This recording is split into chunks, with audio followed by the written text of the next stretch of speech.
welcome back to Connect to Your Bliss. My name is Dana, and we're talking about being responsible and orgasms. Now, I know what you're thinking. How do these two words go into the same sentence? Is it an oxymoron? No.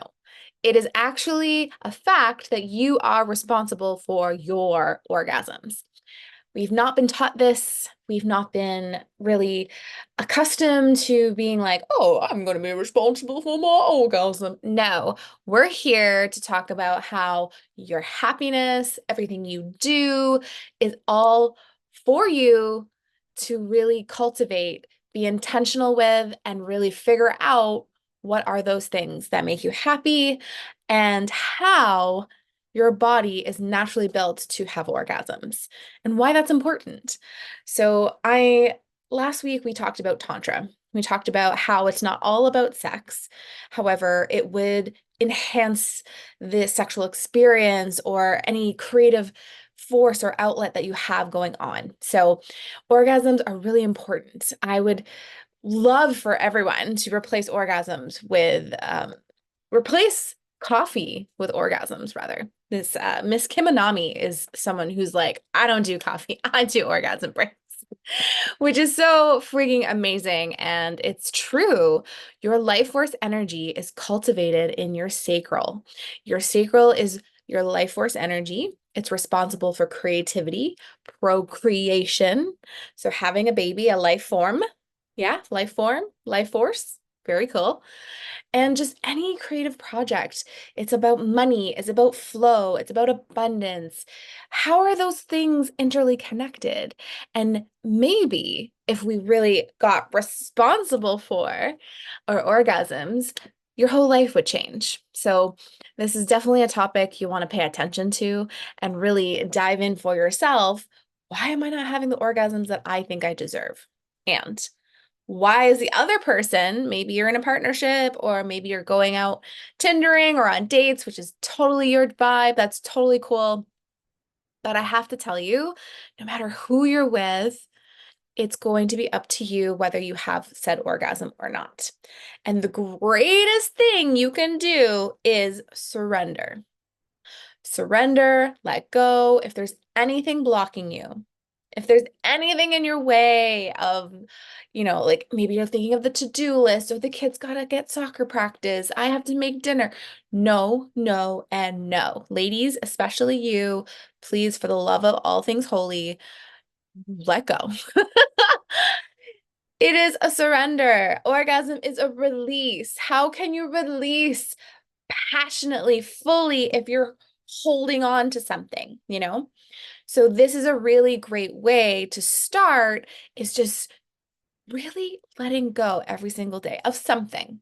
If it's a thought, if it's a way of being, a conditioning, a belief, even physical items. I would even say physical items. When you let go, you're just ramping up your brain to say, I can let go. I have been someone for years on end that couldn't let go. And I could never have an orgasm. I'm gonna tell you how much that has changed in the last, I'd say 4 years.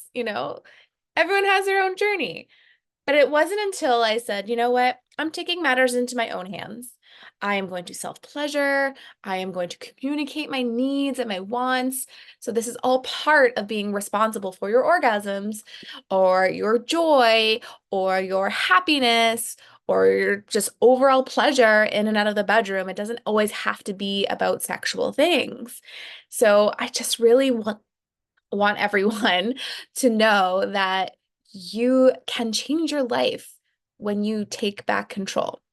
Not being a control freak, because that's something I'm recovering from, and I bet you are too if you're watching this, but it's really about just slowing down, being intentional, and knowing your body. It's your responsibility. You're always like, men can't find the clitoris. They can't make me have an orgasm.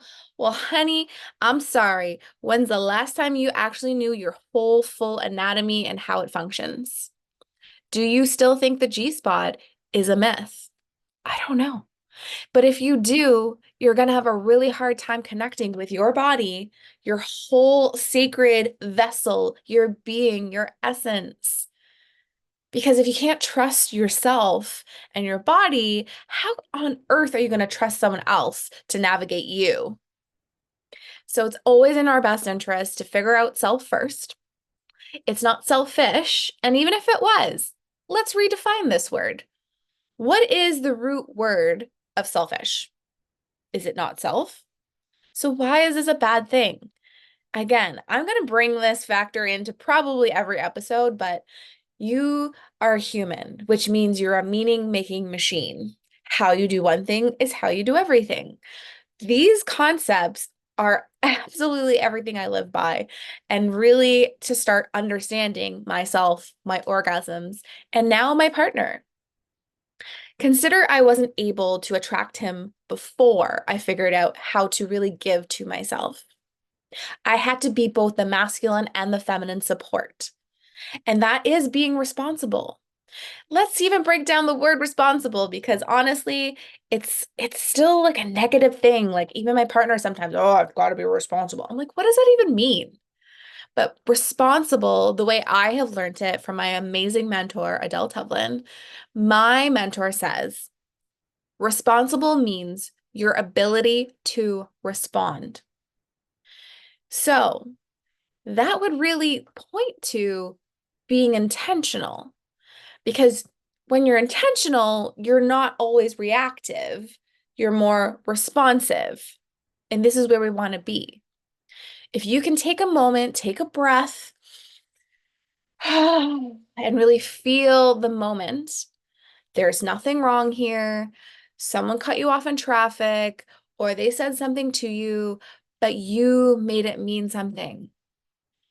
So when you have the awareness and get to be responsible for the fact that someone did something to you, but your response to it is everything.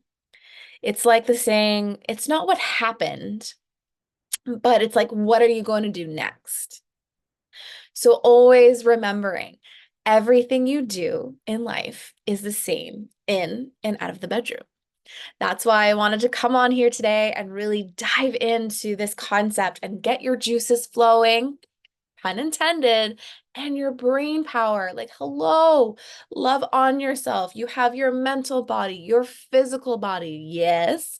You have your emotional body, and you have your spirit, which IB is your sexual energy.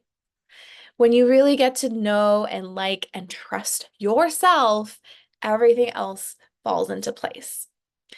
And responsible doesn't have to be a bad word. It gets to be you responding to the abundance, to your orgasm, to your partner, offering these opportunities to just be and be honored and all of these things.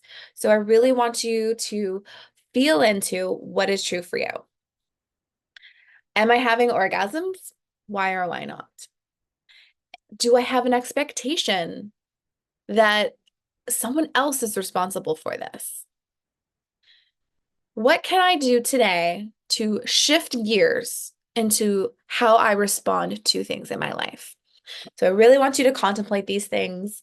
Always check out the blog, check out my newsletter. It's being released weekly on Thursdays, and it's a real-time update of what's going on.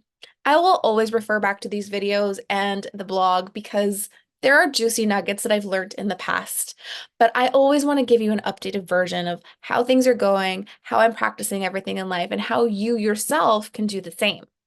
My hope is that you fall deeply in love with yourself, being a fierce feminine woman and really honoring and owning that. And that reminds me, I actually have something that really breaks down how to be this goddess, this fiercely feminine woman. So if you're interested, there is a link below to check it out. I always want to love on you. I always want the best for you because I was someone who went from being a codependent cheater to a self-actualized leader inside of romance, relationships, and intimacy. And now I'm living my best life. I have a partner who loves me deeply. We're starting a business, and we're going to go heal the world. So heal yourself, heal your life, and you too can heal the world. I'll check you later. Bye.